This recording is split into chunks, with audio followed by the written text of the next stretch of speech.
నకిలీ మద్యం కేసులో జోగి బ్రదర్స్ జైలు నుంచి విడుదలయ్యారు. ఈ సందర్భంగా తాను తప్పు చేయలేదన్న జోగి రమేష్ సీఎం చంద్రబాబుకి, మంత్రి లోకేష్ కి సవాల్ విసిరారు. తాను ఎలాంటి తప్పు చేయలేదంటూ దేవుడి సన్నిధిలో సత్యప్రమాణం చేస్తానని, మంత్రి లోకేష్ ఆ పని చేయగలరా అని జోగి ఛాలెంజ్ చేశారు. నకిలీ మద్యం కేసులో వైఎస్ఆర్సీపీ నేత మాజీ మంత్రి జోగి రమేష్ సోదరులకు ఊరట లభించింది. జోగి రమేష్, ఆయన సోదరుడు జోగి రాముకు తంబళ్లపల్లి కోర్టు బెయిల్ మంజూరు చేసింది. దీంతో జోగి రమేష్ సోదరులు జైలు నుంచి విడుదలయ్యారు. జోగి రమేష్ మీడియాతో మాట్లాడుతూ తనను అక్రమ కేసులో ఇరికించి 83 రోజులు జైల్లో పెట్టారని ఆరోపించారు. జైల్లో సామాన్య ఖైదీగా పరిగణించి తనను ఇబ్బందులు పెట్టారన్నారు.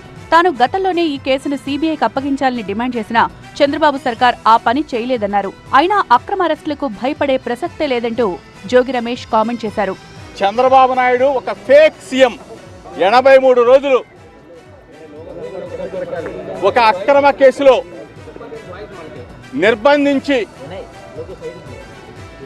నెల్లూరు, మదనపల్లి, విజయవాడ 3 జైళ్లలో 3 కారాగారాల్లో ఒక సామాన్య ఖైదీలాగా ఎన్ని ఇబ్బందులు పెట్టారో ఈ రాష్ట్ర ప్రజలకు ఒకసారి మీ ద్వారా తెలియజేస్తా ఉన్నా. తనతో పాటు తన కుటుంబాన్ని కూడా ఇబ్బందులు పెట్టారని, తన భార్య పిల్లలపై కూడా కేసులు పెట్టారన్నారు జోగి. చంద్రబాబు, లోకేష్లకు వారం రోజులు టైం ఇస్తానని, దమ్ముంటే బెజవాడ దుర్గమ్మ సాక్షిగా సత్య ప్రమాణం చేద్దాం రావాలంటూ జోగి రమేష్ ఛాలెంజ్ చేశారు.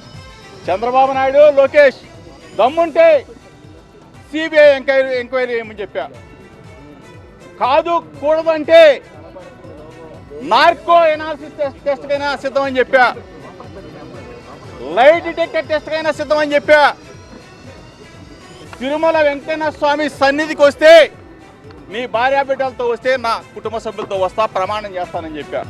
స్పిరిట్ లో రంగునీళ్లు కలిపి నకిలీ మద్యం తయారు చేసి పెద్ద ఎత్తున విక్రయాలు జరిపారు.